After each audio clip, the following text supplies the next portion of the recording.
Depok ya, Depok Jabodetabek ya, bukan Depok Jogja, Depok Jabodetabek.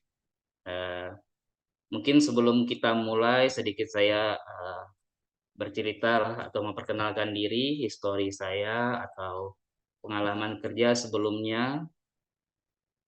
Ya, jadi saya itu pertama kali pengalaman kerja di dunia farmasi ini itu tahun 2009 ya, udah cukup lama. Mungkin masih pada SD kali ya ini ya atau SMP. Ya, di PT Paros Indonesia. Mungkin pada tahu ya, PT Paros ini industri farmasi. Jadi salah satu industri farmasi di Indonesia juga, masuk yang top 10 juga untuk Paros Indonesia ini. Dulu masih sebagai analis di sana. Ya, kalau masih analis ya job desk-nya belum terlalu banyak. Saya hanya ikut preparasi, ikut uji disolusi terbanding. Pasti udah pada tahu ya, udah pernah belajar UDT, uji disolusi terbanding, penetapan kadar obat, seperti itu. Dan belum memegang instrumen lah, istilahnya hanya preparasi saja. 2 tahun lah, 2 tahun setengah di PT Paros Indonesia. Kemudian saya diajak bergabung di PT Parametric Labs. Ini salah satu lab uji bioekivalensi di Indonesia ya, milik PT Kalbe Group ya. Ini Kalbe Group, ini terletak di Jakarta juga. Sedikit naik jadi staf laboratori. Jadi di sini untuk job desk-nya masih sama, preparasi juga, bioanalisis, masih uji bioekivalensi pada plasma darah, pada urin, pada darah. Cukup lama di sana, sekitar 5 tahun saya di Parametric Labs ini. Tapi ini perbedaannya dari yang sebelumnya adalah sudah mulai megang instrumen ya. Sebagai staff diperbolehkan megang instrumen. Jadi instrumen yang pertama kali saya pegang dulu adalah LCM SMS ya. Nah, ada juga HPLC, tapi yang job desk utamanya itu saya megang LCM SMS. Ya 5 tahun di Parametric, kemudian diajak bergabung lagi ke PT Fahrenheit. Ini salah satu industri farmasi juga. Eh, Pasti pernah dengar ya, kalau teman-teman yang biasa beli obat di apotek atau pasti pernah dengar. Eh, itu sedikit naik lagi jadi supervisor laboratorium. Dari 2016 sampai 2020 ini job desk-nya juga sudah semakin meningkat. Maksudnya meningkat ini ya sudah bertanggung jawab ya, mensupervisi segala aktivitas di laboratorium ya. Mensupervisi, memastikan kalau semuanya sudah berjalan dengan normal, semuanya sudah sesuai jadwal, sudah melakukan preparasi dengan baik, SOP-SOP semua sudah terpenuhi. Itu intinya mensupervisi segala aktivitas di laboratorium ya. Dan ini lingkupnya juga masih uji bioekivalensi ya. Kebetulan saya bekerja di bagian lab PE-nya untuk ini sampai dengan 2020. Terakhir 2020 diajak bergabung di PT Biometric Research Indonesia sampai dengan sekarang sebagai technical manager. Untuk dunianya masih sama ya, masih di bioanalisis, masih di in vivo study, masih di uh, penetapan kadar obat di dalam darah, di dalam plasma, jadi masih secara uji BE. Jadi dunia kerjanya masih itu-itu aja setelah beberapa tahun.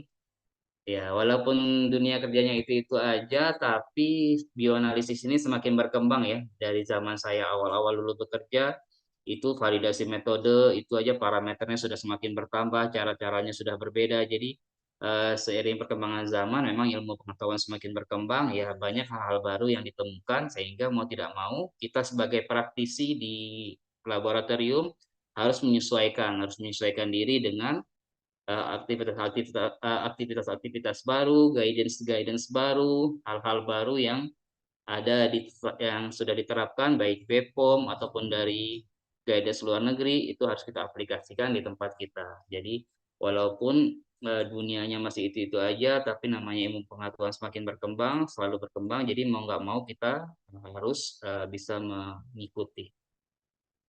Ya, itu sedikit histori aja, cerita pengalaman kerja saya di dunia uh, farmasi dari 2009 sampai dengan saya masih bekerja sekarang sampai dengan 2024 ini. Ya, ya mungkin kita langsung masuk saja ke tema kita. Uh, Kebetulan Pak Ari kemarin menginformasikan untuk mengisi bioanalisis. Ya, Jadi di slide-slide saya ini nanti saya akan menginformasikan bioanalisis secara umum. Tadinya kalau dulu ya Pak Ari, sebelumnya tahun lalu itu memang kita pisahkan ya, ada terkait pengembangan metode, validasi metode khusus sendiri, ada bioanalisis khusus sendiri. Ini saya menginformasikan terkait secara garis besar aja untuk bioanalisisnya. Ada nanti mencakup pengembangan metode di sini ada, validasi ada. Tapi kalau yang tadi Pak Ari bilang ada cara pembuatan protokol, mungkin di sini saya nggak masukkan, tapi saya masih punya slide-nya. Nanti jika ada waktu saya bisa tunjukkan juga kepada teman-teman semua cara pembuatan protokol validasi. Ya, kita masuk ke pengertian dulu ya. Jadi untuk bioanalisis ini, ya harus tahu dulu nih apa artinya sebelum kita masuk lebih dalam lagi, lebih teliti lagi, lebih jelas lagi, kita harus tahu dulu nih. Bioanalisis itu apa?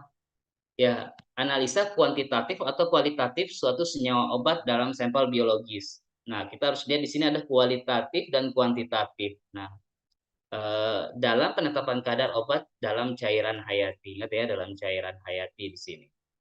Nanti apa itu kuantitatif dan kualitatif? Nah, ada kita jelaskan di slide berikutnya ya. Nanti saya akan ada jelaskan.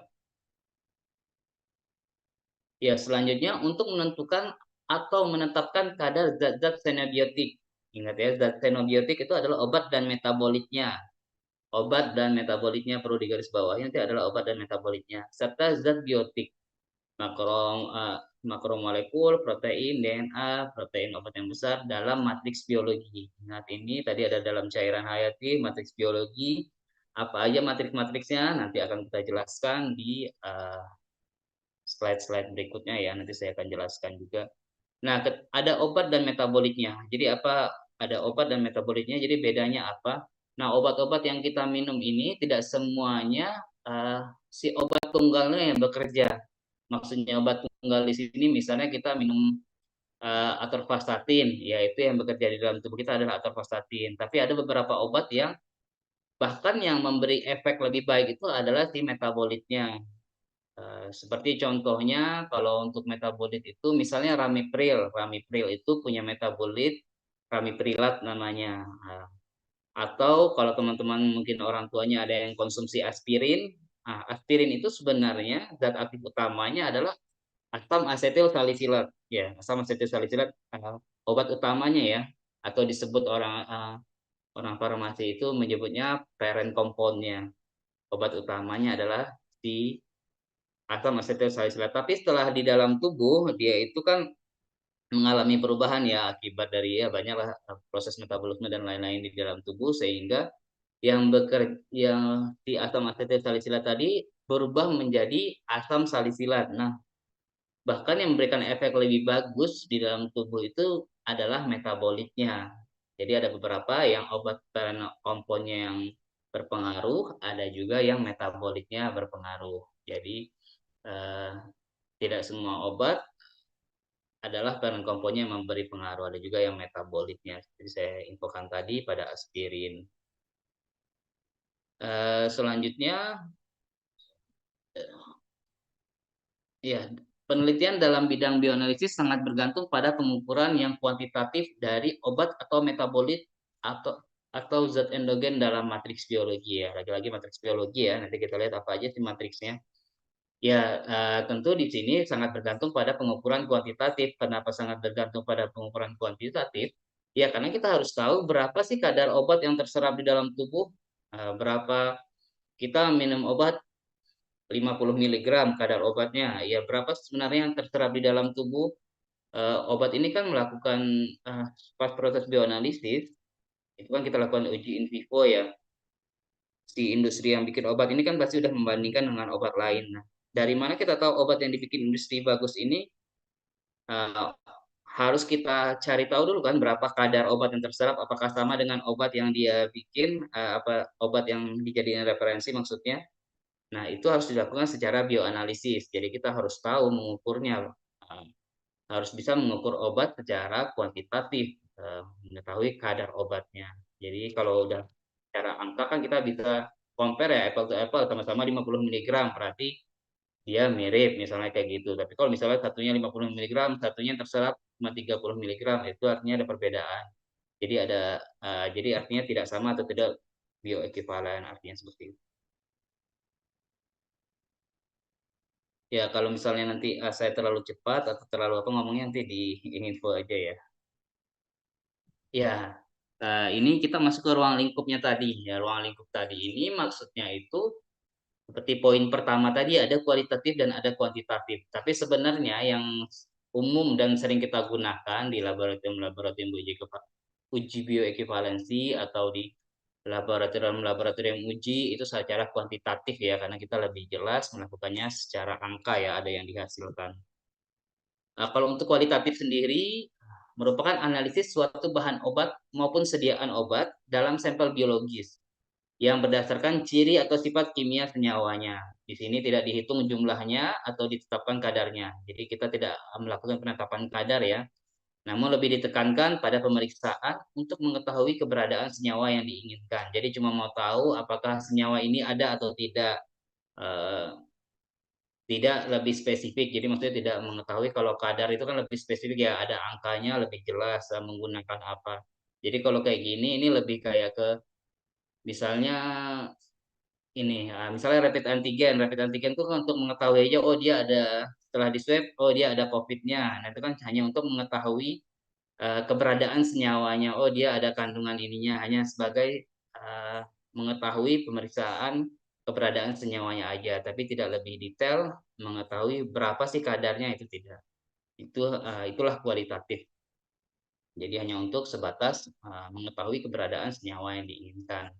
Beda dengan kuantitatif ya. Kuantitatif di sini analisis suatu bahan obat maupun sediaan obat dalam sampel biologis juga yang didasarkan pada keberadaan senyawa dengan cara melakukan penetapan kadarnya sehingga bisa diketahui besarnya senyawa dan bisa dinyatakan secara kuantitatif. Nah, seperti yang saya info tadi, di sini kita tahu ya besarnya senyawanya tadi berapa nanogram kah, berapa pikogram kah yang masuk ke dalam tubuh karena obat yang kita minum itu tidak semuanya kan terserap ke dalam tubuh karena dia kan bukan melalui intravena ya, tapi melalui peredaran melalui saluran cerna. Jadi kita misalnya minum obat nih 100 miligram, bukan berarti masuk ke dalam tubuh kita 100 miligram. Nah, itu banyak prosesnya di dalam tubuh.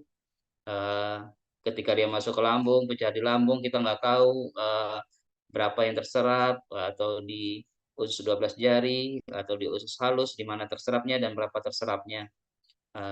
Sehingga yang masuk ke tubuh biasanya tidak sesuai, maksudnya tidak sesuai itu tidak seperti obat yang kita minum ya. Maksudnya kita minum 50 miligram bukan berarti 50 miligram yang terserap di dalam tubuh. Itu ada prosesnya, semuanya ada prosesnya di dalam tubuh di saluran cerna.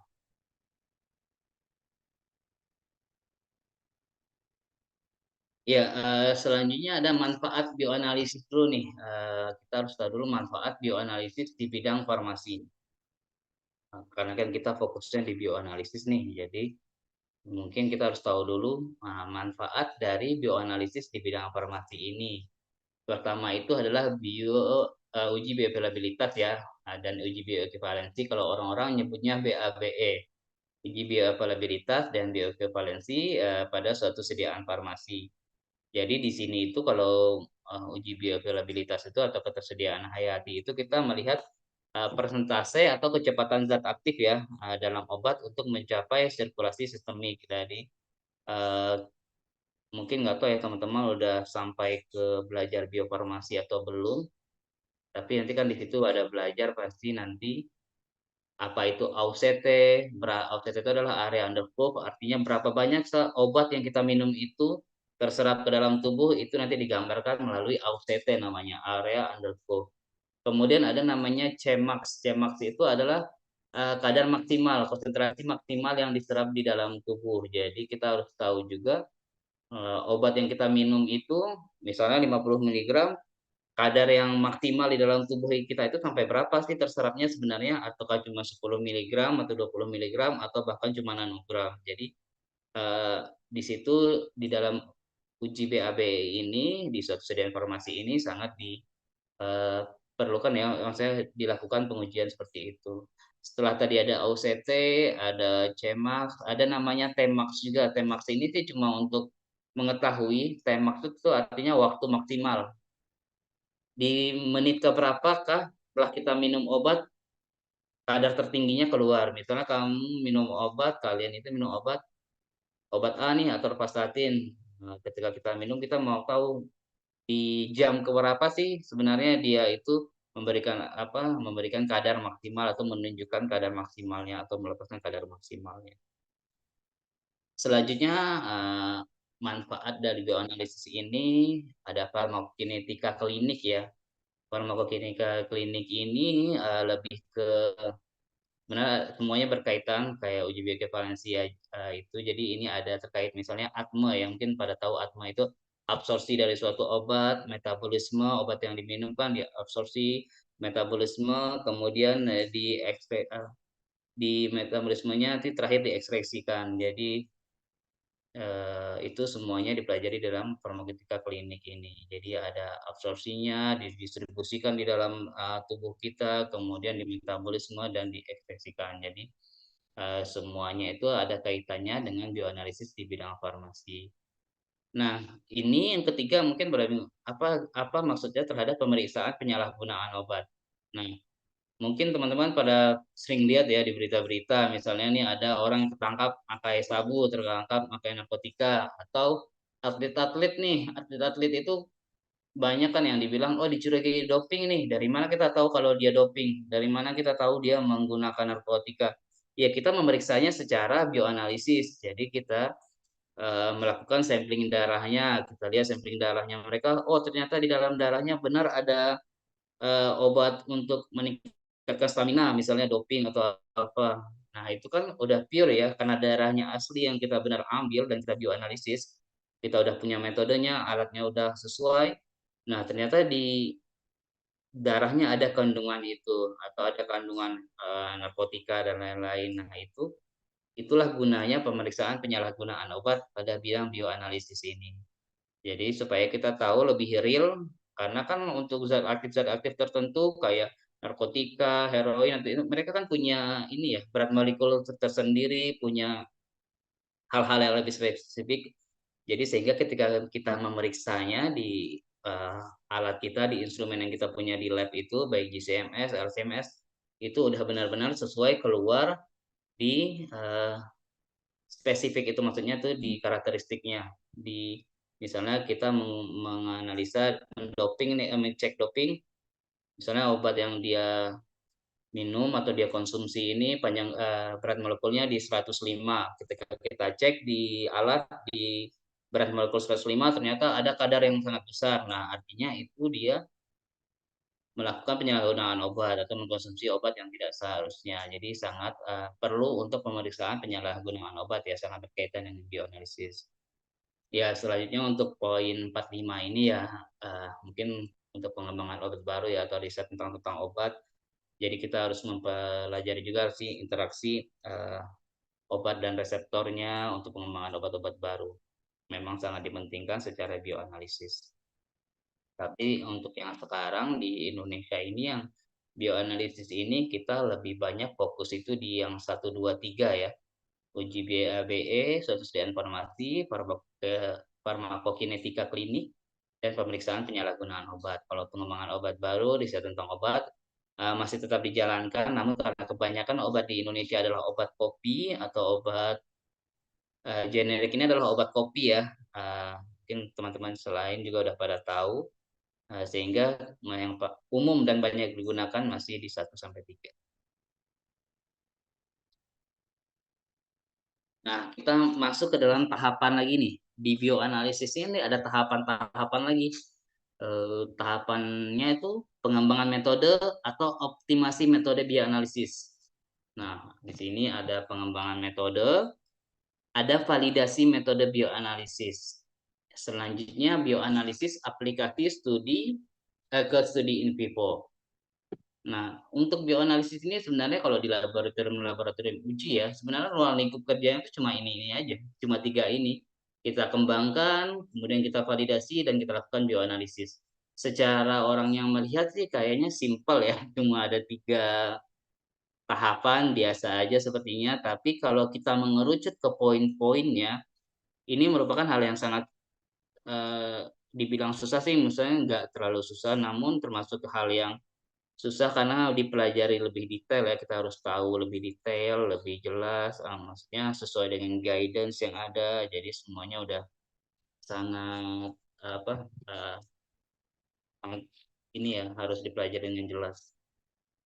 Nah, di sini ada pengembangan metode atau optimasi metode bioanalisis. Pengembangan metode ini mungkin kelihatannya simpel, kita hanya mengembangkan metode. Tapi sebenarnya kunci dari semua yang ada di 3 titik ini ada di pengembangan metode. Pengembangan metode yang kita cari bagus, kita bisa mengoptimasikan metode yang bagus, metode yang baik, sesuai, akurat.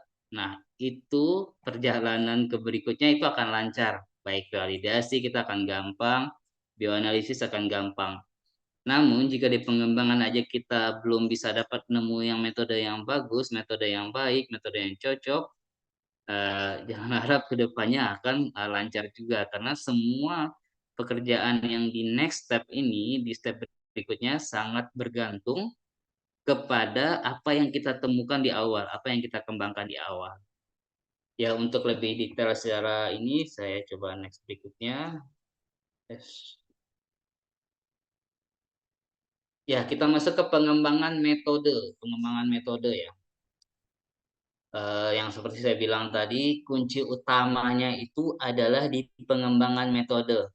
Metodenya bagus saat pengembangan, nah, insya Allah pasti kedepannya itu bakal gampang dan bakal lancar. Tapi kalau masalah di awal, nah dan kita paksakan metodenya, nah itu akan berabe lah ibaratnya agak kacau ke depannya. Jadi pengembangan metode itu suatu proses yang tujuan utamanya untuk membuktikan nih, kita membuktikan apakah suatu metode analitik ini cocok untuk digunakan dalam pengukuran bahan aktif obat. Kenapa ada kata-kata cocok? Ya namanya kita trial ya, namanya kita percobaan. Nah, pengembangan metode itu adalah percobaan ya, jadi kita memang benar-benar melakukan percobaan di sini. Kenapa ada kata-kata cocok? Karena zat aktif obat ini kan banyak ya. Mungkin kalian tahu sendiri, mungkin pasti tahu obat-obat itu banyak sekali ya, ada jenis-jenisnya banyak golongannya aja banyak-banyak ada obat apa, obat ini, obat itu banyak sekali. Dan pasti dalam secara bioanalisisnya itu cara-cara pengerjaannya tidak akan sama. Setiap obat punya karakteristik sendiri. Jadi apa aja yang kita perlu perhatikan di dalam pengembangan metode ini? Misalnya kalian dikasih tugas nih atau dikasih pekerjaan untuk mengembangkan satu metode. Apa dulu nih yang harus dilakukan supaya kita lancar gitu mengerjakannya? Karena kan ada kata-kata cocok ya, berarti nggak semua metode cocok diaplikasikan. Nah, namanya coba-coba ya, namanya trial itu ya, pengembangan metode itu harus coba-coba. Tapi bukan coba-coba yang sembarangan, coba-coba yang ada dasarnya. Jadi pertama itu kita harus tahu dulu nih karakterisasi dari obat yang kita kembangkan ini. Jadi kalian misalnya mengembangkan obat A ini, misalnya atorvastatin, ya jangan langsung coba aja timbang lah atorvastatin langsung kita cairin pakai kita larutkan pakai air aja, tidak semuanya ada ilmunya, ada ininya, ada sifatnya. Jadi pelajarin dulu, oh saya mengembangkan atorvastatin, cari tahu dulu nih karakteristik si analit atorvastatin ini, larutannya di mana, dia cocok menggunakan pH apa, fase gerak yang cocoknya apa, itu harus dipelajari semua karakteristik obat, karakteristik zat aktif itu. Nah, kita harus tahu dulu nih karakteristiknya dia. Dia cocoknya di yang saya bilang tadi, ternyata pelarutnya dia cocoknya menggunakan organik, misalnya cocoknya metanol. Sehingga kita udah langsung spesifik, kita udah belajar ilmunya dulu. Kemudian kita juga studi literatur, jangan main asal coba-coba aja. Maksudnya masih coba-coba itu aja boleh aja kita nyoba, tapi kan akan wasting time ya. Banyak, apalagi pekerjaan di lab itu kan banyak ya. Kalau kita main coba-coba aja semuanya, bisa-bisa aja, cuma waktunya akan lama, terus tidak lebih jelas. Jadi lebih baik langsung studi literatur aja, karena obat-obat rata-rata yang kita kembangkan ini, obat-obat yang diteliti Indonesia ini, rata-rata sudah ada di dunia ini semua ya, maksudnya udah ada jurnalnya, udah gampang dicari, bisa kita lihat jurnal Eropa, jurnal mana, udah banyak sekali. Jadi langsung aja kita study literatur dulu. Jadi supaya pekerjaan kita lebih gampang dan lebih mudah. Namanya itu mengembangkan metode ya. Bahkan kita studi literatur aja banyak pilihannya, banyak cara-caranya di situ. Maksud saya itu cara-caranya itu literatur A dengan literatur B itu aja bahkan caranya berbeda-beda. Tapi paling tidak kita bisa lebih spesifik karena kita udah punya ini ya, udah punya guidance-nya atau udah punya caranya, udah punya literaturnya. Oh, saya melihat ini aja gitu. Jadi paling tidak ketika mau mengembangkan metode udah tahu arahnya mau kemana. Selanjutnya tujuan dari pengembangan metode ini adalah memperoleh metode analis yang bebas galak, memberikan informasi analitik yang baik, mudah dilakukan, dapat diinformasikan, atau dapat dilakukan dalam waktu yang singkat, murah, dan cepat. Nah, mungkin teman-teman semua bisa fokus ke kata-kata dapat dilakukan dalam waktu yang singkat, murah, dan cepat. Nah, ini sebenarnya hal yang pingin dilakukan ya. Maksudnya pingin dilakukan, ya semua orang pengen melakukannya dalam waktu singkat, maksudnya nggak lama, prosesnya harga reganya mungkin murah, kemudian cepat selesainya, ya semuanya pengen gitu. Tapi ini secara teorinya, maksudnya secara teori itu, secara praktisnya, secara prakteknya di lapangan tidak akan segampang ini. Maksudnya segampang ini itu adalah mungkin dari kalian pernah belajar BCS Class ya, Bioclassification System. Itu ada obat dari BCS 1, 2, 3, 4, ada yang kelarutannya baik, permeabilitasnya baik, ada yang kelarutannya baik tapi permeabilitasnya buruk, ada yang permeabilitasnya buruk tapi permeabilitasnya baik tapi kelarutannya buruk. Nah, itu ada BCS class namanya. Nah, setiap obat itu punya classification tersendiri. Ada obat yang BCS 1 ibaratnya itu kelarutannya gampang, penyerapannya gampang. Contohnya amlodipin misalnya, itu masuk BCS 1. Nah, itu mungkin mengembangkannya nggak akan susah ya, karena mungkin metodenya, nanti metodenya ada saya jelaskan ya, ada saya jabarkan di next slide-nya, nanti ada saya jabarkan metode-metode ekstraktif. Jadi, eh, kalau dia mudah, ya kita cukup dengan presifikasi metode, cukup dengan pengendapan protein aja. Kita tambahin metanol, udah selesai, injek, dapat hasilnya. Tapi ada obat-obat yang memang susah, kayak BCS 3, 4, azitromisin, atorvastatin, golongan-golongan statin, itu tuh termasuk susah dalam proses bioanalisisnya ya. Pengalaman saya golongan-golongan statin itu sangat susah proses bioanalisisnya. Jadi kata-kata di sini waktu yang singkat, murah, dan cepat ini adalah sesuatu yang diharapkan walaupun tidak semuanya bisa kita aplikasikan. Jadi semuanya adalah berdasarkan kepada balik lagi berdasarkan kepada apa yang kita kembangkan, apa yang lagi kita teliti, apa yang lagi sedang kita lakukan. Misalnya kamu lagi melakukan gabapentin, ya udah berarti eh, secara golongan atau secara BCS atau secara metodenya sepertinya lebih simpel ya. Mungkin kita bisa lakukan dengan waktu yang singkat, murah, dan cepat. Tapi kalau kita ketemu dengan molekul-molekul yang BCS-nya lebih tinggi atau sulit mencari jurnalnya atau obat-obat baru, yaitu mungkin kita tidak bisa menerapkan waktu yang singkat, murah, dan cepat ini. Ya, itu untuk pengembangan metode ya. Nah, ini adalah salah satu contoh jurnal ya, salah satu contoh jurnal Validated LC-MS Method for the Determination of Gabapentin in Human Plasma. Nah, kenapa saya mencontohkan salah satu jurnal ini? Jadi begini, seperti saya bilang tadi di atas, pengembangan metode itu harus mencari yang cocok ya, cocok digunakan. Nah, daripada kita nyoba-nyoba, lebih baik kita langsung study literatur. Langsung aja kalian, misalnya di kampus, kalian misalnya lagi mengembangkannya di kampus nih, alat yang kalian punya cuma HPLC misalnya nih, atau cuma punya GCMS, atau uh, apalah yang dipunya di sana misalnya yang kalian kembangkan, langsung aja mungkin fokus ke peralatan yang kita punya dulu untuk mengembangkannya. Misalnya ini determination of gabapentin. Nah, kita di mana nih?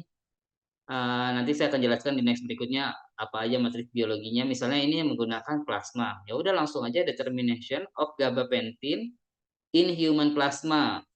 Misalnya kalian mau mengeceknya di urin, langsung aja determination of apa nih obat yang kalian kembangkan in urin, in human urine, misalnya kayak gitu.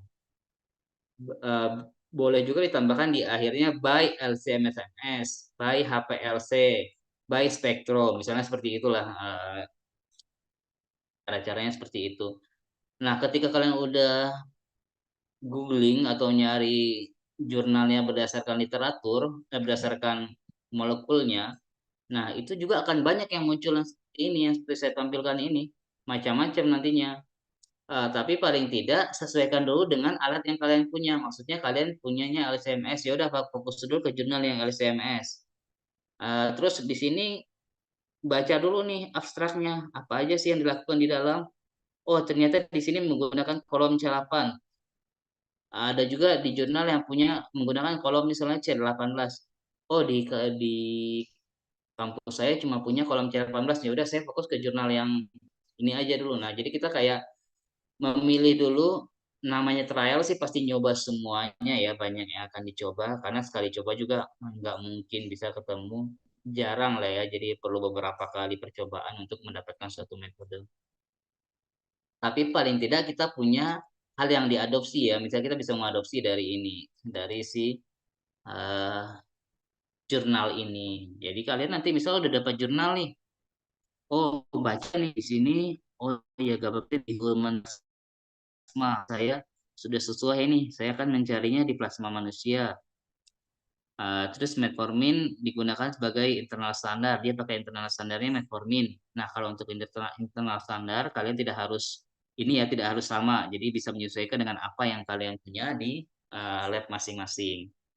Kemudian baca lagi, oh di sini menggunakan protein purification doang nih pakai ASN. Kalau di lab kan pasti ada ya acetonitril dan metanol pasti ada. Oh ya ini deh cocok nih. Kita coba deh pakai PPT, protein purification. Kemudian menggunakan kolom C8. Oh iya, saya punya nih kolom C8 dengan perbandingan fase geraknya amonium format, pH 3 dan acetonitril. Nah, kemudian di sini juga udah detail nih disebutin. Untuk menentukan kadar itu kan pasti kita harus punya dulu ya kurva kalibrasi ya. Kita harus punya kurva kalibrasi untuk mengetahui kadar terukurnya dari kurva kalibrasi yang kita lakukan. Kemudian kita lihat nih kurva kalibrasinya. Oh, di sini udah detail kok 50 sampai 5000. Oh, jadi udah kita coba nih, kita fokus ke sini dulu. Ternyata udah dicoba, dicoba. Oh, bisa sih peaknya keluar, tapi peaknya agak tailing, agak fronting. Mungkin teman-teman udah paham ya, peak tailing, peak fronting itu. Jadi maksudnya peaknya tidak sempurna keluarnya, seperti itu. Ya, nggak apa-apa, namanya juga kita trial, kita coba perbandingan fase gerak, kita coba pelarutnya kita ganti, kita coba uh, spesifikasinya tadinya ASEAN, oh ya udah kita coba metanol kayak gitu. Jadi nggak apa-apa, namanya trial ya, percobaan, sama aja kayak orang pertama kali bikin kue. Mungkin yang pertama-pertama ya walaupun dia udah nyoba ngelihat YouTube, istilahnya kalau kita kan ngelihat literatur, kalau dia ngelihat YouTube udah disamain, jumlah telurnya udah sama, adonannya udah sama semua, pasti kadang bentuknya nggak sama kan ya dengan yang di YouTube itu, yang tempat kita ngelihat lebih bantet lah atau lebih nggak simetris bentuknya, sama aja dengan ini. Pasti nanti bentuk picknya nggak bagus, ada yang kurang bagus. Nah, di situ kita baru bedah satu-satu, di mana sih sifatnya seperti apa. Oh, ternyata kalau dilihat ini saya ngasih telurnya kebanyakan. Misalnya kalau bikin kue tadi dengan tepungnya kayak sebandingnya nggak sebanding ya dengan banyaknya telur, kayaknya kurangin deh telurnya sedikit. Sama setelah dicoba-coba, oh akhirnya dapatlah bolu yang bagus. Sama aja dengan ini. Jadi kita nyoba-nyoba, oh sepertinya ini dia nggak cocok dengan air deh. Nah, kebanyakan, sedangkan saya tadi bikin fase geraknya kebanyakannya air, ya udah perbandingannya 70-30 aja deh, 70 organik 30 air. Oh ketika dicoba, oh ya peaknya langsung sub. Nah benar, berarti kebanyakan air tadinya. Nah itu yang kita perlu tahu, kita perlu coba. Untuk validasi ini ya sebenarnya untuk pengembangan metode ya hal yang sangat penting. Makanya jangan, ya selain kita misalnya dikejar-kejar deadline, ya paling tidak bisa terburu-buru mengerjakannya karena kita benar-benar butuh fokus, benar-benar butuh mencari metode yang cocok, metode yang pas. ketika validasi metode ini. Jadi, ketika pengembangan metode ini, karena kalau saya bilang di awal tadi, pengembangannya oke, pasti nanti ke depannya itu aman semua. Ya, ini contoh, salah satu contoh jurnal ya. Jadi teman-teman nanti kalau misalnya mengembangkan metode, study literatur aja dulu. Cari jurnal kan sekarang zamannya udah digital, udah modern semuanya. Mau nyari apa aja udah ada semuanya. Tinggal kita bagaimana kita memilihnya, mana yang cocok, mana yang sesuai dengan yang kita butuhkan. Ya, ya itu pengembangan metode tadi ya. Jadi pengembangan metode tadi udah dapat semua, udah kita lakukan, dapat udah dapat peaknya bagus, sudah dapat semuanya, internal standarnya udah cocok, kurva kalibrasinya udah masuk semua. Nah, kamu udah yakin nih, kalian udah yakin dengan metode, oh metode saya udah yakin nih. Soalnya saya lihat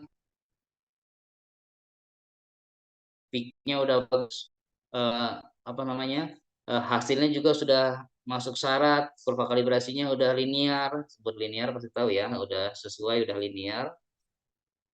Nah, kita masuk ke berikutnya. Nah, yang berikutnya ya setelah kita kembangkan ya kita ngapain ya? Kita validasi. Apa gunanya kita validasi ini? Ya validasi metode itu tindakan penilaian terhadap parameter tertentu. Ingat ya, parameter tertentu berdasarkan percobaan laboratorium untuk membuktikan bahwa parameter tersebut memenuhi persyaratan untuk penggunaannya. Jadi, kalau ada kata-kata parameter tertentu, artinya pasti ada hal-hal yang kita lakukan, ada parameter-parameter yang kita lakukan. Ya tujuannya apa? Sebenarnya tujuannya cuma satu, untuk meyakinkan metode kita yang kita lakukan tadi valid atau tidak. Kalau semuanya memenuhi kriteria, memenuhi syarat, ya artinya metodenya udah valid. Tapi kalau ada salah satu parameter atau bahkan banyak parameter yang tidak memenuhi syarat, artinya ada kesalahan dalam pengembangan metode kita. Artinya metode itu, metode yang kalian kembangkan tadi atau metode yang kalian dapat tadi, ya belum valid, artinya belum valid. Harus balik lagi pengembangan metode, memaksimalkan lagi, mengoptimasi lagi. Karena syarat dari validasi metode, ya metodenya harus valid sesuai dengan parameter tertentu. Apa yang disebut valid, ya mungkin nanti saya sebutkan. Nah, setelah ini ada parameter-parameternya ya. Ada apa aja sih yang dilakukan di dalam validasi itu, nanti ada saya tunjukkan. Selanjutnya tujuan utama itu menunjukkan kevalidan ya, seperti yang info tadi ya, valid metode tertentu untuk menentukan konsentrasi analit dalam matriks biologi tertentu ya. Masih sama yang infokan tadi, ya masih untuk mengetahui apakah dia valid atau tidak di matriks biologi tertentu ya. Jadi maksudnya matriks biologi tertentu ini, ingat, ketika kita validasi dengan plasma, kita validasi dengan serum, bioanalisisnya nanti harus sama ya. Jangan kalian validasi plasma, terus nanti di sampel biologisnya yang mau kalian cek itu urin. Kemudian kalian coba plasmanya semuanya cuma diganti urin. Nah, itu tidak bisa ya. Jadi metode itu harus sesuai dengan apa yang kalian validasi. Kalian validasi menggunakan darah, aplikasi bioanalisis harus dengan darah ya. Maksudnya pengecekan nantinya harus dengan darah. Kalian dengan serum harus dengan serum. Nggak boleh ditukar-tukar karena nggak akan cocok. Tahu-tahu nanti misalnya biasanya pakai plasma, tiba-tiba pas ngecek, kalian validasi, misalnya memvalidasi suatu zat aktif untuk doping nih menggunakan plasma. Tiba-tiba yang dikasih sampelnya adalah urin. Kemudian kalian aplikasikan nih semua yang kalian cara bioanalisisnya tadi menggunakan ACN misalnya. Oh ya, cuma mengganti urin dengan plasma. Ketika diinjek, oh nggak ada sama sekali peaknya. Oh berarti ini orang aman, bersih, dia tidak ada doping. Nah, padahal sebenarnya kesalahan di kitanya, di bagian labnya, karena tidak menempatkan pada posisi seharusnya. Tiba-tiba diambil darahnya, diambil plasmanya, keluar topiknya gede untuk topiknya. Nah, berarti salahnya kita karena kita uh, salah menentukan matriks biologi. Jadi ingat ya, sekali lagi matriks yang biologi digunakan untuk pengembangan metode, untuk validasi harus sama. Jadi jangan menggunakan matriks yang berbeda. Maksudnya yang berbeda tuh ini ya, saling cross ya, nggak boleh.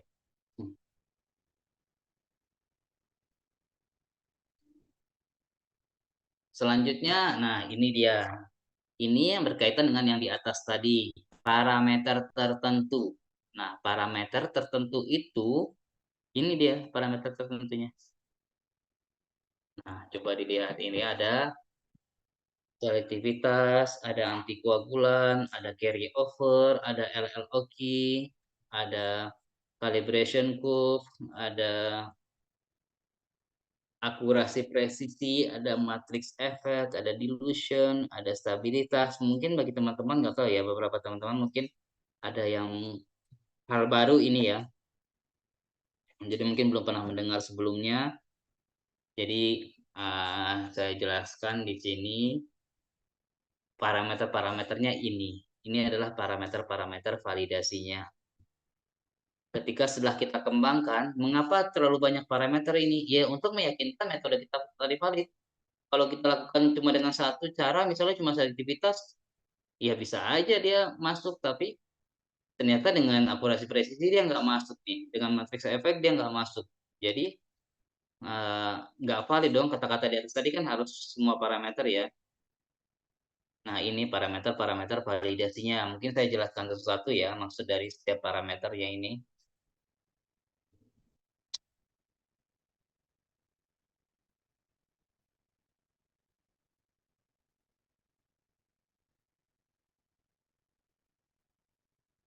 Ya kita lanjut selektivitas.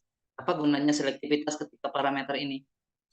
Selektivitas ini adalah menganalisa kadar di dalam plasma berdasarkan selectivity. Jadi kita memilih select beberapa golongan darah. Kenapa perlu kita lakukan selektivitas? Karena ya kita aja golongan darahnya beda-beda kan ya.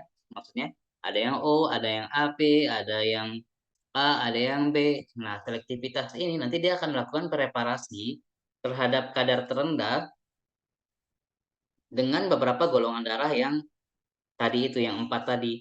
Syaratnya adalah 6 sumber ya. Maksudnya 6 sumber itu bukan 6 golongan darah karena golongan darah kan cuma empat. Jadi boleh ada yang double. Misalnya O-nya 2 kali. Jadi kita analisa. Nah harus masuk syarat nih si selektivitas ini. Eh, Sebenarnya untuk syarat-syarat detailnya berapa keberterimaannya itu saya ada di slide sendiri sih, ada slide sendiri itu slide tentang validasi metode itu lebih banyak, maksudnya lebih banyak lagi.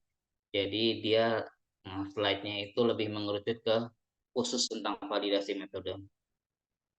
Di sini saya hanya menyampaikan secara garis besarnya.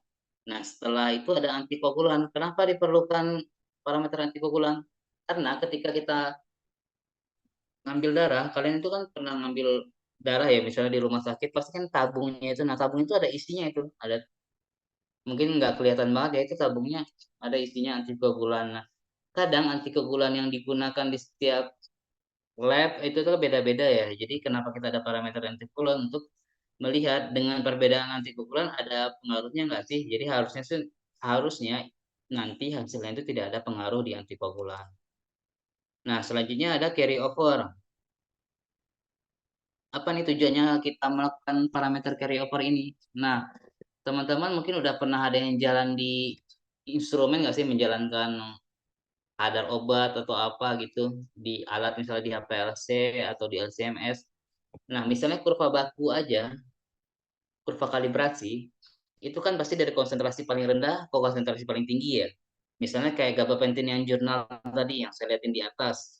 Itu dari 50 nanogram ke 5.000 nanogram. Itu kan tinggi ya, ada berapa kalinya tuh? 100 kalinya ya, 50 ke 5.000 nanogram. Nah, ketika sampai 5.000 nanogram, nanti kan dia pasti nginjek kadar yang kecil lagi. Nah, apa tujuannya kita carry over ini? Kita untuk melihat setelah penginjekan kadar tertinggi, ketika nginjek lagi di bawahnya yang rendah, itu tidak ada bawaan.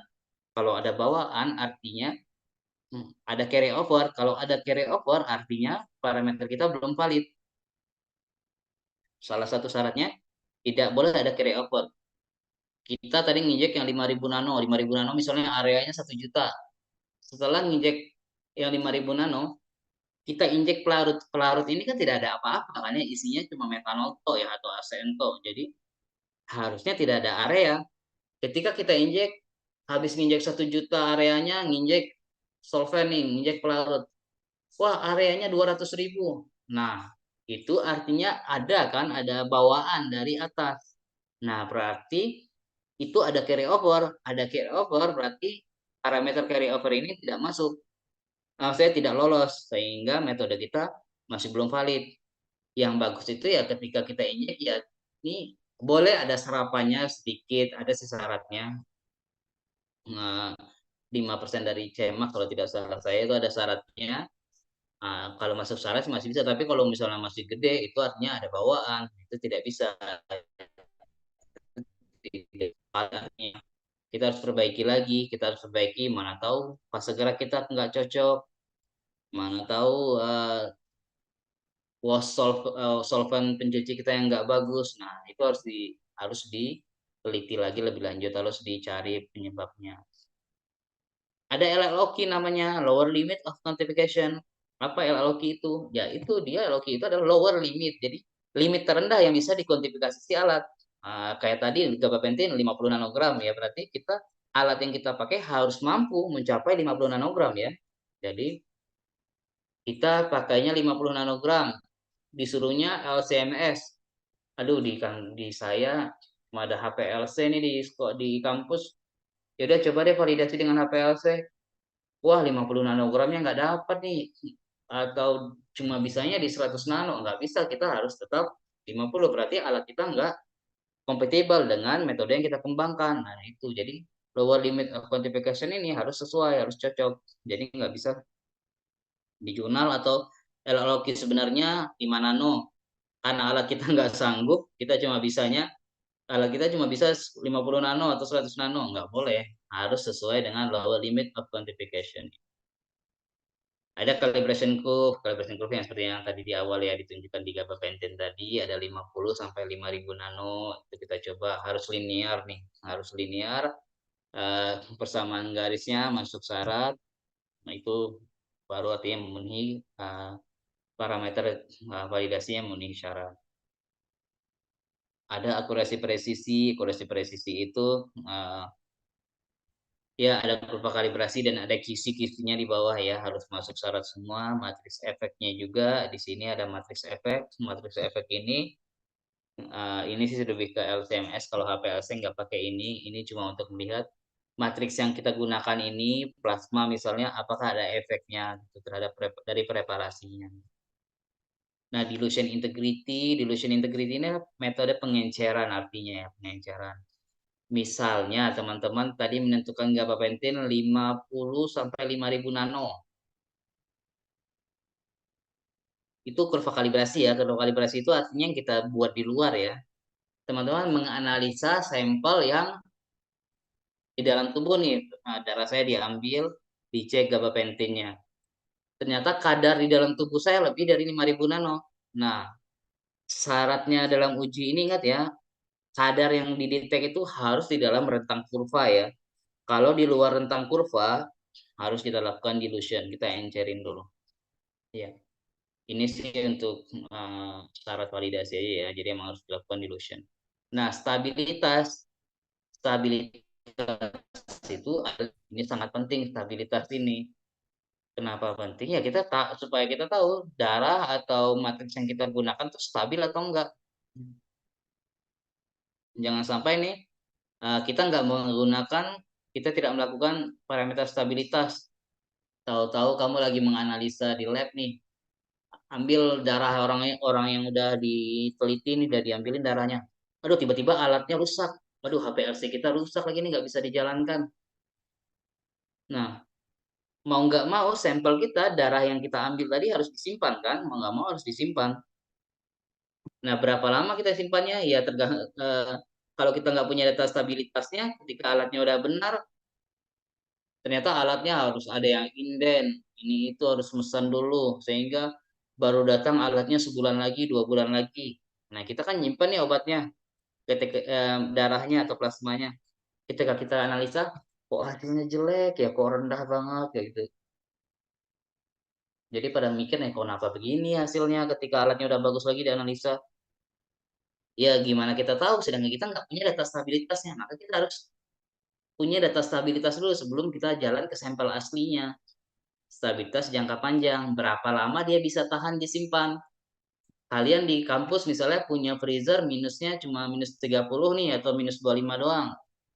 Ya nggak apa-apa, kita lakukan stabilitas di minus tersebut karena kita menyimpan semua sampel di situ.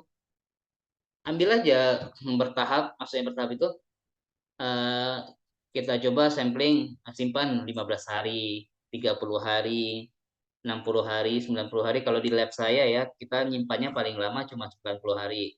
Sebenarnya bisa lebih lama, tapi karena namanya kita adalah lab jasa, lab yang eh, pekerjaannya itu terus menerus, sehingga kalau semuanya disimpan lama-lama kan freezernya terbatas dan bakal penuh.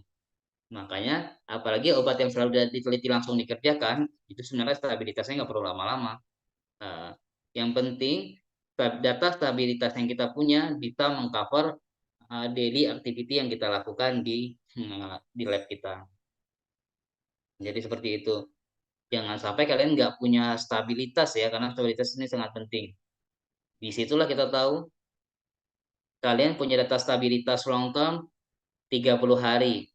Tiba-tiba yang kayak tadi kita bilang, alatnya rusaknya 2 bulan. Ketika kalian analisa, oh kalau udah jelek sih hasilnya, kok nggak kecek lagi kadarnya, ya bisa jadi dia di 2 bulan udah nggak stabil. Dia disimpan di minus 20, stabilnya cuma sampai 1 bulan. Nah, itulah perlunya long term ini dilakukan berjangka seperti itu teman-teman untuk validasi parameter validasi. Jadi semua ini harus memenuhi syarat dulu. Masuk syarat semua tanpa terkecuali ya, harus masuk syarat semua ya. Kalau ada salah satu syarat yang nggak masuk artinya tidak valid. Ya, seperti itu harus sudah valid semuanya, baru bisa dikatakan metode ini tervalidasi. Oh ya, ini mungkin bisa dilihat aja, dibaca aja nanti saya share ininya, PPT saya. Ini menjelaskan, tadi kan saya bilang ya selektivitas itu apa, ini cara melakukannya ini. Ini secara FDA ya, ini ada FDA guidance. Jadi ini adalah uh, informasi dari ininya, guidance-nya. Ini kayak freestyle stability, long term stability, bagaimana cara melakukannya. Tadi kan kalau yang saya bilang kan cuma nyimpan di 30 hari, 60 hari, 90 hari, itu kan cuma saya bilang waktu penyimpanannya. Banyak lagi kan cara-caranya. Konsentrasi berapa sih yang simpan? Konsentrasi apa yang disimpan? Oh, yang disimpan itu adalah low dan high.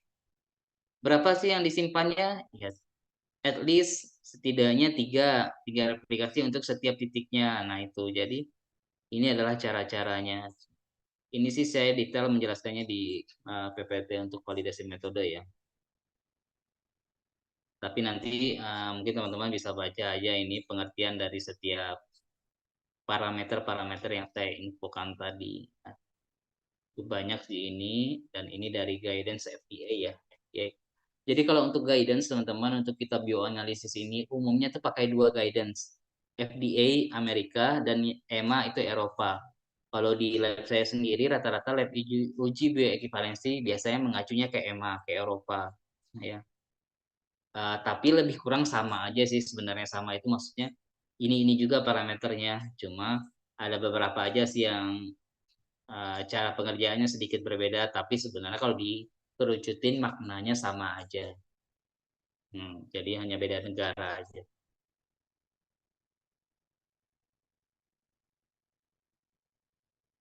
Ya, setelah kita kembangkan udah dapat metode yang oke, kita lakukan validasi, kita validasi di beberapa parameter tadi, valid nih, oh valid, metodenya bagus. Nah, kemudian selanjutnya tahapannya setelah validasi apa? Ya udah, metodenya artinya udah valid. Nah, metode yang valid ini udah bisa kita aplikasikan kepada percobaan in vivo. Nah, ini kita lebih bisa masukkan ke in vivo. Nah, artinya sudah langsung ke dalam tubuh ya.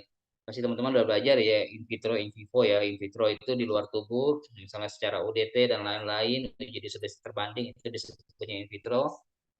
dan langsung di tubuh itu in vivo. Jadi percobaan in vivo ini dilakukan menggunakan subjek uji ya secara utuh, baik preklinik ke hewan ya, atau pada sukarelawan sehat ataupun pasien. Nah, ini yang ke lab uji bioekivalensi itu kita lebih ke sukarelawan sehat ataupun pasien ya. Percobaannya bisa meliputi uji farmakologi, farmakokinetik, toksikologi, uji bioekivalensi. Ini seperti yang kita lakukan ya, bioekivalensi. Uji klinik bisa dari fase 1 sampai 4, monitoring obat, pengembangan dan modifikasi, serta ini ya, modifikasi struktur maupun pengembangan formulasi obat. Jadi semuanya dilakukan di percobaan in vivo ini. Di sini juga diinformasikan kalau obat dimasukkan ke dalam tubuh subjek uji. Nah, di dalam tubuh subjek uji ya, taruhlah ini kita uji bioekivalensi ya, uji bioekivalensi itu pasien sukarelawan sehat. Ini dimasukkan ke dalam tubuhnya. Nah, dilihat efeknya atau pengaruh tubuh terhadap obat dan sampel biologis. Nanti lebih detailnya saya di next berikutnya ya, di slide berikutnya. Dan efeknya atau pengaruh tubuh terhadap obat. Gitu ya. Untuk kadarnya juga. Jadi kita lakukan ini. Inilah pentingnya bioanalisis dalam percobaan ini.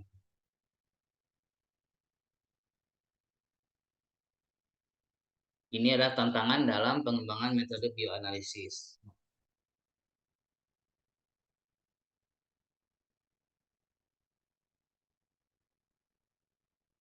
Pak Ari, saya izin sebentar ke toilet yang mau kunci sebentar. Ya.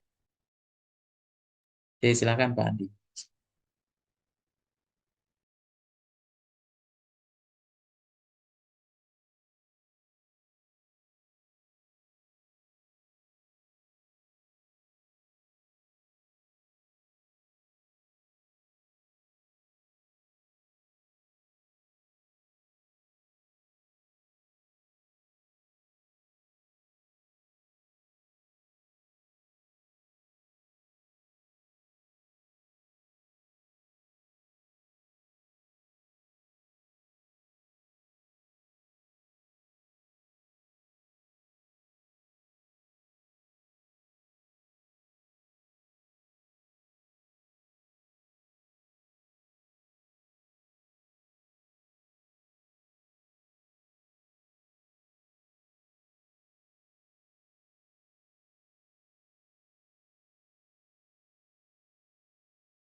Ya, saya lanjutkan.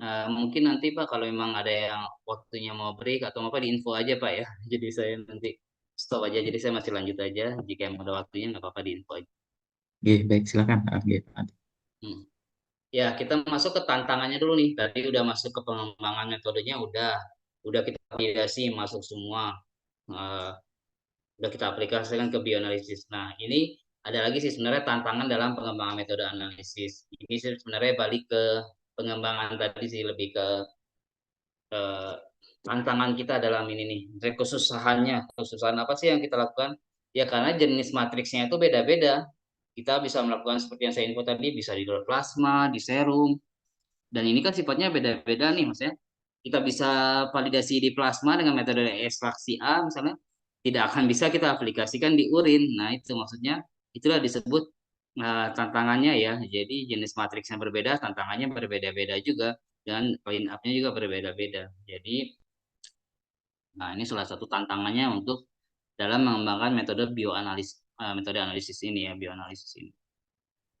Jumlah sampelnya juga, analisis sampelnya itu uh, jumlah sampel ini juga pengaruh. Mungkin kalau saya kan pernah di industri farmasi ya, industri farmasi maksudnya di benar-benar lab industrinya nih, R&D-nya, itu sampel obatnya nggak terlalu banyak, maksudnya nggak terlalu banyak itu ya kita hanya uji disolusi terbanding. Uji disolusi terbanding itu kan eh, 3 pH, kita sampling time-nya cuma beberapa titik, 5 atau 6 titik di 1 pH. Nah, ya analisa kadar juga hanya standar dan sampel itu kan nggak banyak yang diinjek. Nah, beda dengan bioanalisis, apalagi uji BE ya, teman-teman semua, uji BE itu kita membandingkan obat A dan obat B. Obat A ini adalah obat yang diproduksi oleh industri farmasi dibandingkan dengan obat B. Obat B ini adalah obat komparatornya ya, obat patennya ya. Jadi si industri ini ya, kata kasarnya itu apa namanya? eh, ini mau mencontek, inilah ibaratnya industri farmasi ini mau mencontek si obat paten. Otomatis dia akan melakukan uji BE ya. Nah, uji BE itu kan ketika diminumkan di tubuh manusia, dia akan diambil darahnya beberapa kali. Maksud beberapa kali itu untuk membentuk kurva ya. Jadi ada waktu-waktu, ada time samplingnya. Dia diminumkan obat, kemudian 10 menit kemudian diambil darahnya, 15 menit, 30 menit, 1 jam, nanti ada gap lagi 3 jam, 5 jam. Jadi untuk melihat sebenarnya di titik-titik itu, kalau di satu kan nanti setelah kita analisa kan berbentuk diagram ya. Oh, obatnya makin naik, makin dihilang, makin hilang. Artinya kan makin habis di tubuh, makin hilang, makin hilang. Nah, itu kan artinya ada titik-titik yang diambil darahnya ya. Banyak kan ya. Itu tuh maksimal titik yang diperbolehkan secara etik itu 18 titik untuk satu periode. Artinya kalau dia dua periode itu artinya ketika dia minum obat yang dibikin industri sama obat patennya misalnya. Itu aja udah 18 kali 2, 36, ditambah belum kita punya kurva kalibrasi, kita punya questionnaire, itu jumlah sampelnya itu banyak. Jumlah sampelnya banyak artinya metode kita terus bagus, sehingga jumlah analisisnya jadi banyak, sehingga ya itu salah satu tantangan kita dalam mengembangkan metode analisis ini. Nah, ada lagi faktor kepentingan urgensi. Apa nih faktor kepentingan urgensi? Ya, kayak tadi itu, misalnya kayak saya cerita tadi, ada orang diduga doping, misalnya atlet diduga doping. Kalau kita di labnya belum punya metode dopingnya, sedangkan darahnya ini harus apa matriks biologi dia ini harus cepat dianalisa, mau nggak mau minggu depan harus sudah keluar hasilnya ya, karena sebentar lagi misalnya mau pengumuman juara, misalnya seperti itu. Eh, Nah, sedangkan kita belum punya metodenya nih, aduh gimana ini? Nah, itu faktor kepentingan, ada faktor urgensi, berpengaruh kecepatan analisis. Nah, di sini kepentingan ini, urgensi di sini yang membuat kita harus, biasanya sih analis-analis senior atau orang senior lebih udah paham ya, maksudnya paham tuh, oh dia udah langsung tahu, dia udah bisa gercep, udah tahu, oh jenis kayak gini yang dilakuin langsung apa, jadi udah tahu tektok-tektoknya, jadi lebih enak. Walaupun sebenarnya kepentingan urgensi ini sangat mengganggu ya, maksudnya sangat mengganggu itu ya, kita kan mau mencari metode yang valid itu kan benar-benar valid ya, benar-benar sesuai dengan spek. Kan sesuatu yang terlalu diburu-burukan kan memang tidak baik. Tapi ya memang namanya tantangan itu ya ada aja sih kepentingan atau urgensi di situ. Jumlah analit yang dikuantifikasi. Nah, ingat ya, jumlah analit yang dikuantifikasi. Kalau analitnya banyak, maka diperlukan preparasi atau separasi yang kompleks. Mungkin teman-teman nanya nih, eh, analit banyak yang seperti apa? Ya obat kombinasi. Obat kombinasi itu kan ada yang bahkan dua, ada tiga isinya. Obat kombinasi itu misalnya glimepiride, metformin, sitagliptin, metformin itu obat kombinasi yang sekali kita minum itu di dalam obat itu aja udah dua. Belum lagi obat-obat antivirus. Kalau teman-teman pernah kena COVID mungkin dulunya, obat antivirus itu ada yang tiga kombinasi. Dolutegravir, efavirenz, atau tenofovir, atau lamivudin gitu ada kombinasi-kombinasinya. Nah, kalau kita mau menghemat biaya, maksudnya menghemat biaya, tadi kan ada tuh yang saya infokan di awal, cepat, hemat, dan itu kita harus menyatukan tiga validasi itu di dalam satu metode ekstraksi. Nah, itu kesulitannya kalau analitnya banyak, preparasinya apakah bisa disatukan atau tidak. Nah, nggak semuanya ternyata bisa disatukan. Kalau dia segolongan sih mungkin oke-oke aja ya. Jadi misalnya tuh lamivudin, sidofudin, itu adalah obat kombinasi. Obat kombinasi ya, oh dia segolongan kok, lamivudin, sidofudin. Mungkin kita ketika validasinya, ketika pengembangannya, bisa dengan satu cara yang sama. Satu cara ini yang kita pakai untuk ininya. untuk preparasi dan lain-lainnya. Tapi kalau ternyata dia nggak segolongan, nah, itu yang susah. Bisa aja nanti validasinya kita pisah, metodenya satu-satu, atau mungkin bisa dilakukan secara sekaligus, tapi membutuhkan waktu yang lama untuk kita mengembangkan metodenya. Kedua, sensitivitas, konsentrasi terkecil analit yang terkuantifikasi. Nah, ini yang saya infoin tadi. Misalnya kita menganalisa obat yang lower limit of quantification-nya ini sama dengan ini ya, sama dengan yang bawah ya. Eh, harus di 50 nanogram. Ternyata alat kita di kampus cuma punya HPLC nih, kurang sensitif. Tapi ada misalnya yang maksakan apa namanya, yang minta dicek nggak mau harus bisa nih, walaupun kita punya HPLC nggak apa-apa cek aja.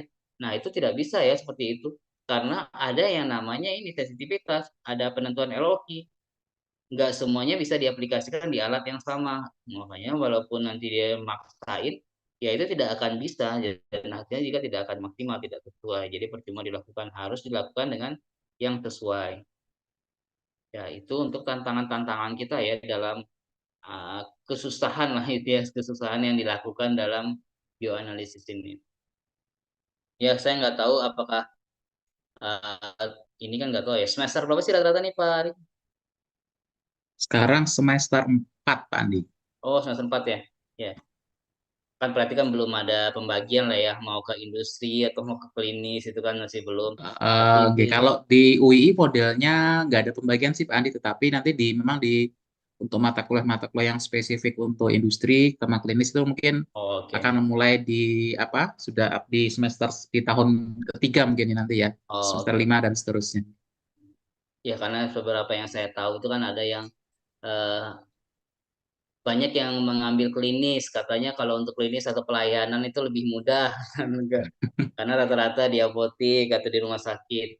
Karena kalau analisis ini atau industri itu lebih susah karena harus mengecek kadar dan lain-lain. Tapi ya mungkin saya infoin kepada teman-teman semua, itu sebenarnya yang menarik itu adalah bagian industri ini ya, farmasi industri ya, karena kalian itu apalagi kita masuknya di industri farmasi bagian R&D, nah itu ilmunya banyak banget tuh. Di situ kalian belajar gimana cara formulasiin obat, bikin obat, terus dicoba, oh gagal, coba lagi, gagal, coba lagi, itu banyak banget ya trial errornya itu, sehingga kita banyak ilmunya di situ.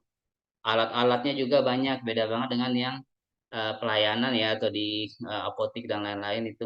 Jadi industri ini sangat bagus ya menurut saya kalau misalnya nanti teman-teman, karena ya metode bioanalisis, analisis, validasi metode ini, nah ini kan bisa diterapkannya kalau kita kerja di laboratorium uji ya atau di industri farmasi.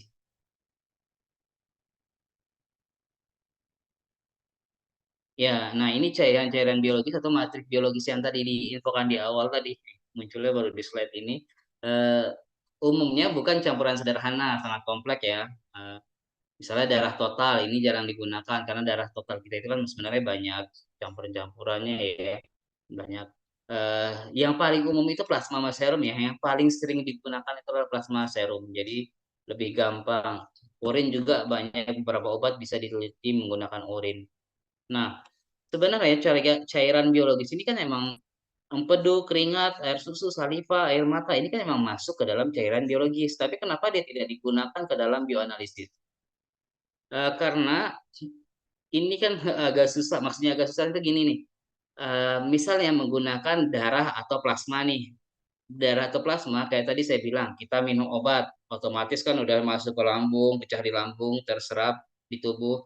Kita bisa ngecek nih, dia jam berapa Cmax-nya, jam berapa Tmax, itu gampang ngeceknya karena kita ngambil obatnya ada waktu-waktu tertentunya. Yang tadi saya bilang 10 menit, 15, 30, 60, 90. Sehingga ketika kita analisa kan modelnya makin naik ya, grafiknya kan makin naik, habis-habis. Itu tuh bisa kita atur, bisa diatur secara eh, ketika pengambilannya ada aturannya lah, ada cara mengaturnya itu ada. Eh, tapi kalau kayak keringat, kita nggak tahu bagaimana cara mengecek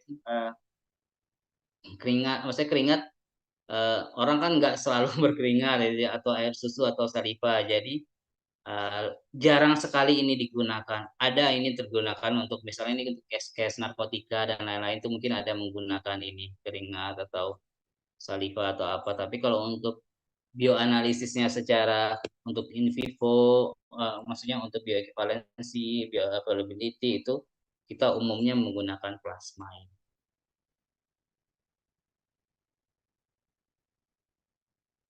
Nah, lanjut ke biosampling. Nah, biosampling ini adalah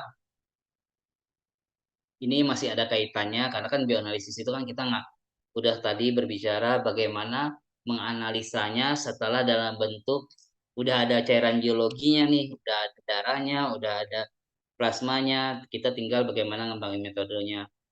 Nah, kita masuk ke biosampling, kita perlu juga ada kaitannya karena biosampling ini ada melalui vena biosampling, venipuntur ya, ya ini yang banyak dilakukan di Indonesia atau di lab-lab uji. Mungkin teman-teman juga ketika ke dokter, ke lab lagi ngecek darah, itu kan pasti kita menggunakannya pertama kan, diambilnya 1 sampai 7 mili, eh, kemudian tidak efektif dalam penyimpanan dan distribusi ini maksudnya karena fisiknya besar ya, maksudnya ada wadahnya, rentan tumpah dan lain-lain. Butuh tenaga ahli, memang benar karena yang mengambilnya harus perawat atau harus flebotomis yang benar-benar bisa mengambil darah.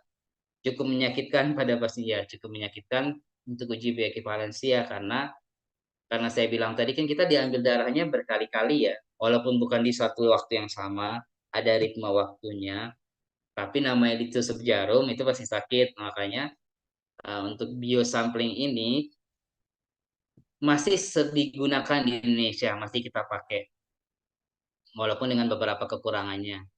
Karena yang kedua ini, microsampling ini uh, belum terlalu bisa diaplikasikan di Indonesia. Kenapa belum terlalu bisa diaplikasikan? Kalau untuk orang yang diambilnya sih oke nih, nyaman bagi subjek karena kan dia diambilnya kayak cuma di ujung jari. Pernah nggak sih kayak kita cuma kayak orang ngecek asam urat atau apa kan cuma ditusuk di ujung jari ya. Itu juga diambilnya cuma 10 sampai 100 mikro.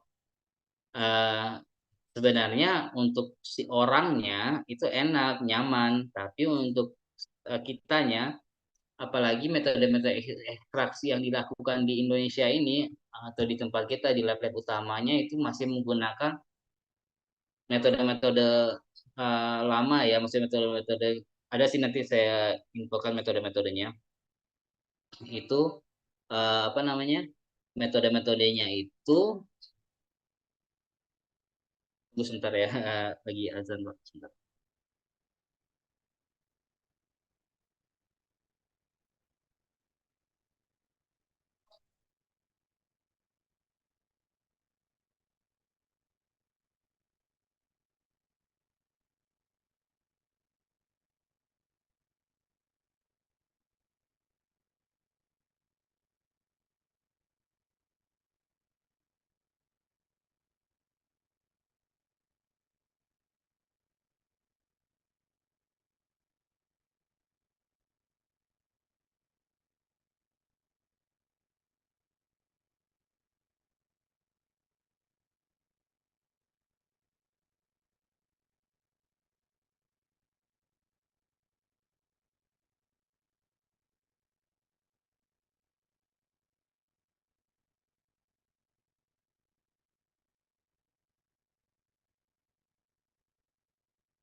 Ya, saya lanjutkan.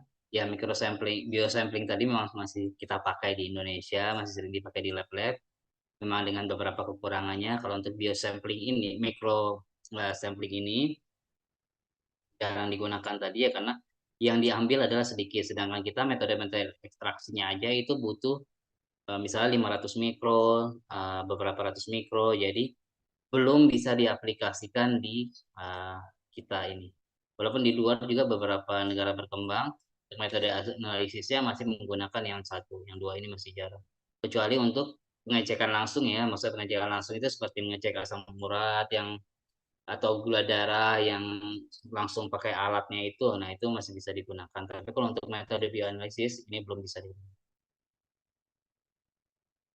Nah, kita masuk ke preparasi sampelnya tadi ya. Jadi kita masuk ke uh, preparasi sampel. Apa sih tujuan kita preparasi sampel ini? Maksudnya tadi kan ada pengembangan, validasi, dan bioanalisis.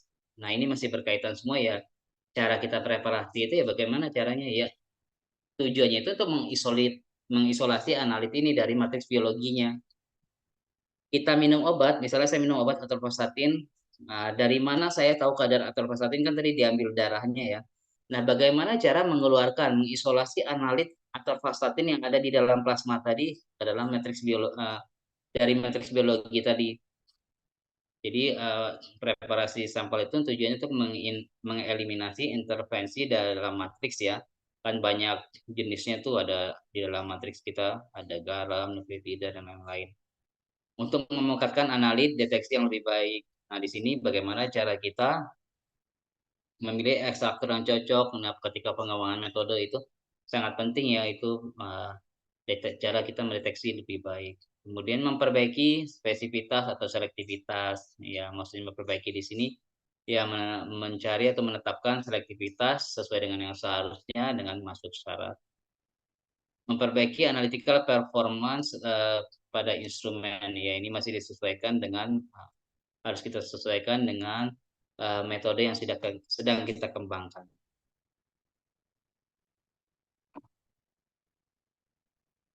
Nah, kita masuk ke tekniknya. Nah, ini sih berkaitan dengan cara yang tadi ya, pas kita ngembangin metode tadi sebelum kita validasi ya. Caranya tuh ada empat. Ada empat teknik yang dilakukan untuk mengisolasi analit dari matriksnya. Ya, pertama itu pakai PPT, pengendapan protein atau protein precipitation. Ini paling umum digunakan. Yang tadi saya bilang mungkin di awal tadi ada yang dengar saya ngomong kalau mau cara yang mudah atau BCS1 biasanya obat-obatnya itu bisa digunakan protein precipitation. Nanti setelah ini ada di slide-nya menjelaskan tentang apa sih itu protein precipitation seperti apa. Ada juga namanya liquid liquid extraction, ini umum juga LLE. Ini biasanya lebih banyak pilihan untuk ekstraktor yang digunakan. Selanjutnya ada namanya ekstraksi fase padat, solid phase extraction atau SPE. Ini lebih lebih sedikit runyam, lebih sedikit susah dan harganya cukup mahal. Tapi beberapa molekul memang harus menggunakan ini. Ada namanya hybrid. Hybrid itu kombinasi ya. Jadi cara kita bioanalisis itu cara kita mengisolasi matriks apa zat aktif tadi dari matriksnya ya dengan empat cara ini. Hybrid ini maksudnya kombinasi ya. Misalnya nggak ada yang bisa nih. Oh, berarti hasil dari precipitation tadi harus ditambahkan lagi dengan ini. Jadi kayak kombinasi dua cara gitu. Ya, pertama kita belajar di awal dulu ya. PPT dulu nih, protein precipitation. Yang saya bilang tadi yang paling simple. Jadi ini hanya pengendapan protein. Nah, jadi pengendapan protein itu sangat penting ya untuk analisis jaringan dan darah. Biasanya digunakan asam atau pelarut organik. Ya, pelarut organik ini yang umum sangat digunakan. Yang bisa bercampur dengan air ataupun cuma organik saja ya. Pelarut organik ini seperti metanol, asetonitril, aseton, etanol. Umumnya di lab-lab sih menggunakan yang dua ini ya, metanol dan asetonitril. Telah digunakan secara luas dalam bioanalisis ya. Ini sudah dilakukan dan cocok juga dengan fase geraknya biasanya. Larut organik ini akan menurunkan solubilitas protein sehingga protein akan mengendap. Nah, makanya nanti ada gambarnya juga. Nah, ini. Jadi sebenarnya caranya simpel aja.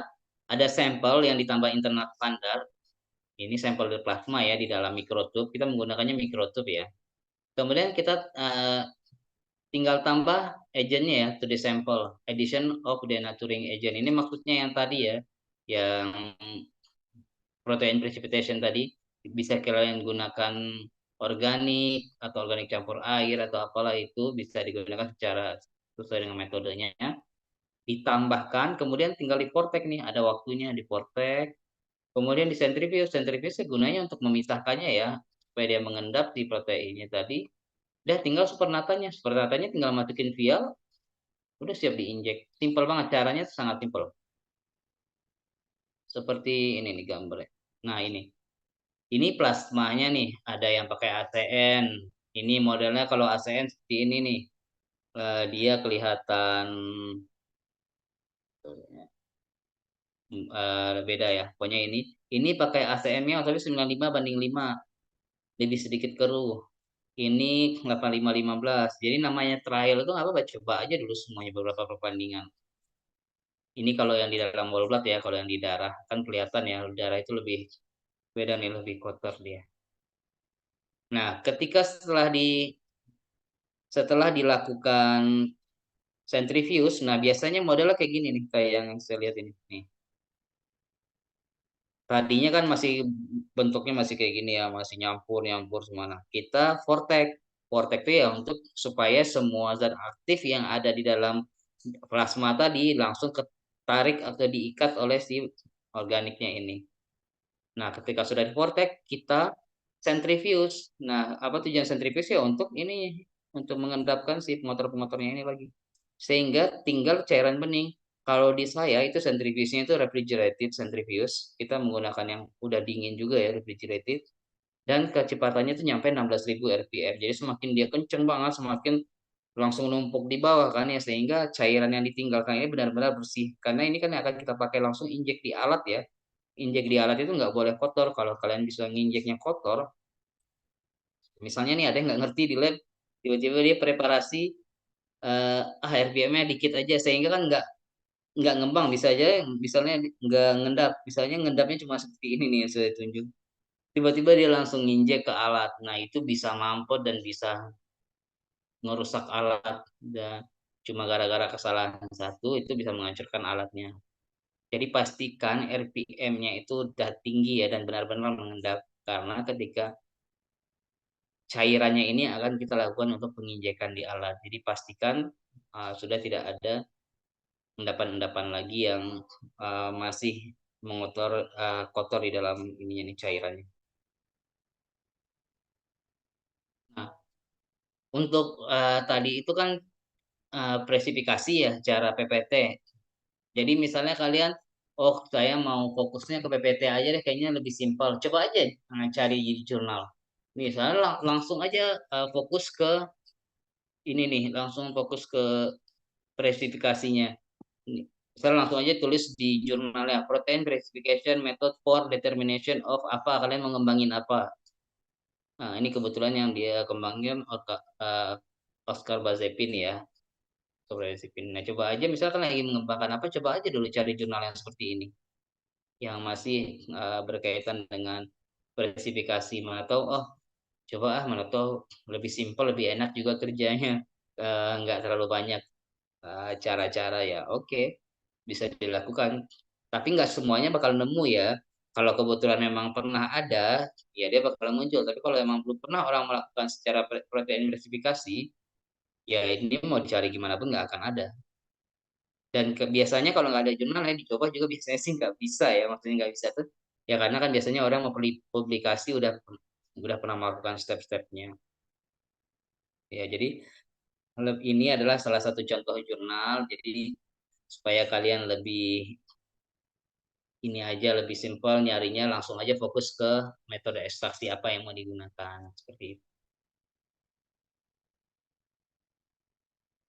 Ya, ada yang kedua ini adalah ekstraksi cair-cair, liquid liquid extraction.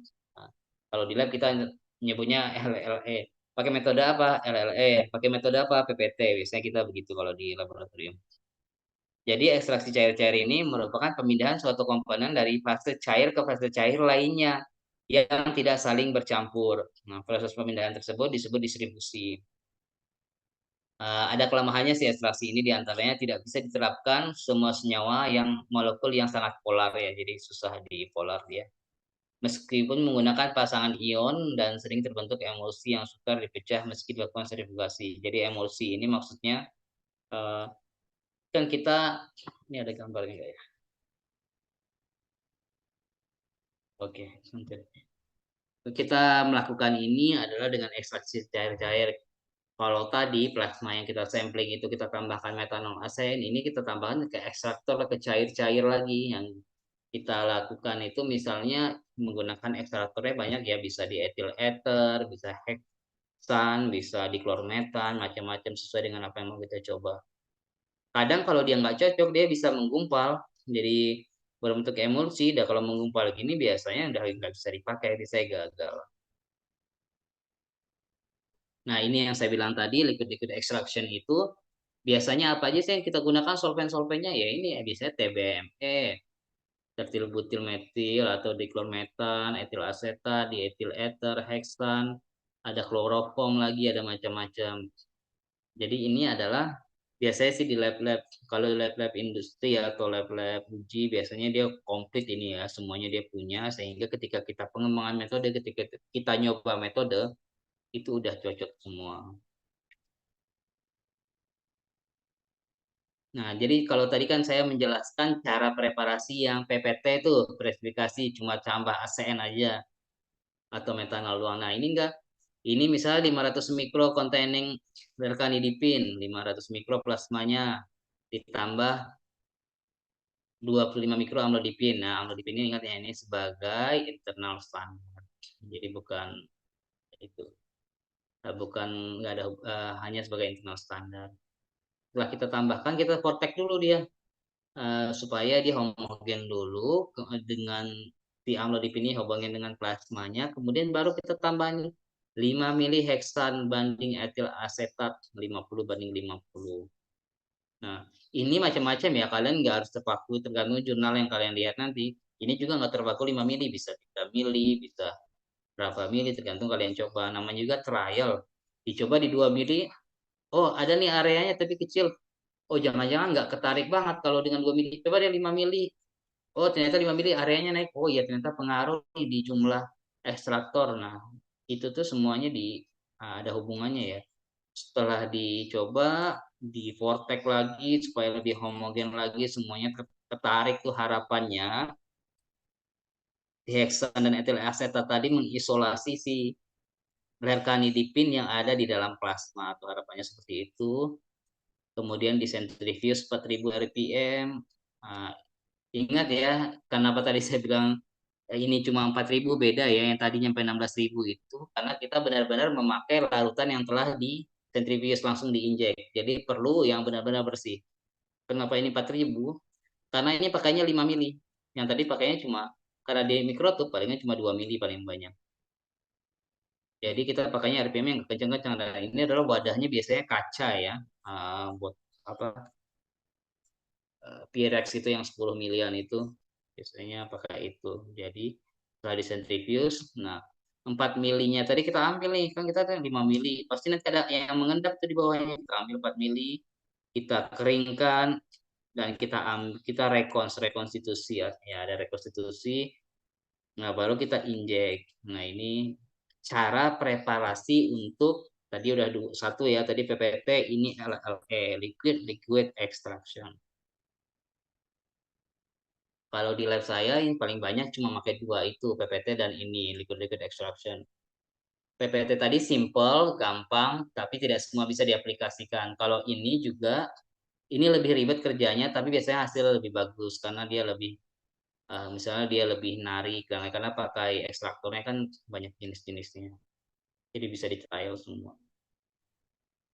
Nah, ini yang kayak saya bilang tadi, contoh tabungnya, ini misalnya tadi plasma-plasma tadi udah dicampur dengan uh, plasma, ditambah organik solvent, di shake ini tadi ya kita vortex dan lain-lain. Nah ini prosesnya lebih kurang modelnya seperti ini.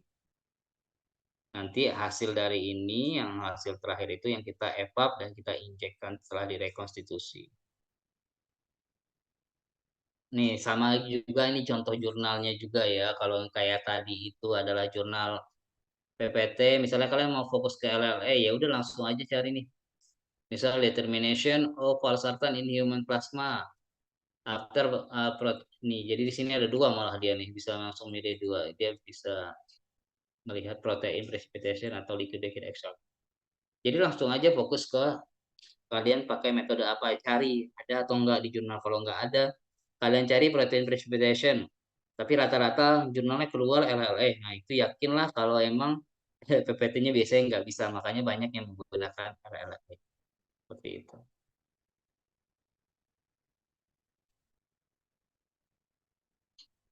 Ya, yang udah ada PPT, udah ada LLA, precipitation, liquid liquid extraction. Yang ketiga ada SPE, solid fast extraction. Ini lebih rumit, lebih susah, dan lebih mahal. Kenapa ya? Karena banyak ada ekstra-ekstra alat tambahan ya di sini ya. Kalau tadi kan kita cuma pakai solvent, pakai ekstraktor gitu aja.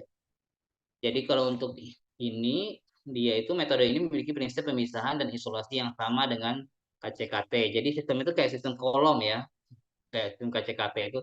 Perbedaannya terletak pada fase geraknya aja. Pada ekstraksi fase padat dipisahkan dengan beberapa seri di mana tiap fasenya fase geraknya berbeda. Sedangkan pada kromatografi cair, fase geraknya memiliki sistem aliran yang berkelanjutan.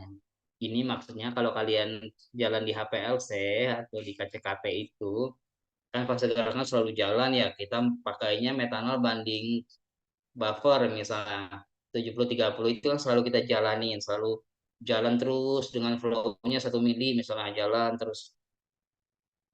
Beda sama SPE ini walaupun sistemnya sama. Kalau ini SPE ini satu-satu, oh dijalankan metanolnya aja dulu, sampelnya dulu, nanti saya jelaskan ini setelah ini. Ya, ada namanya conditioning dulu nih.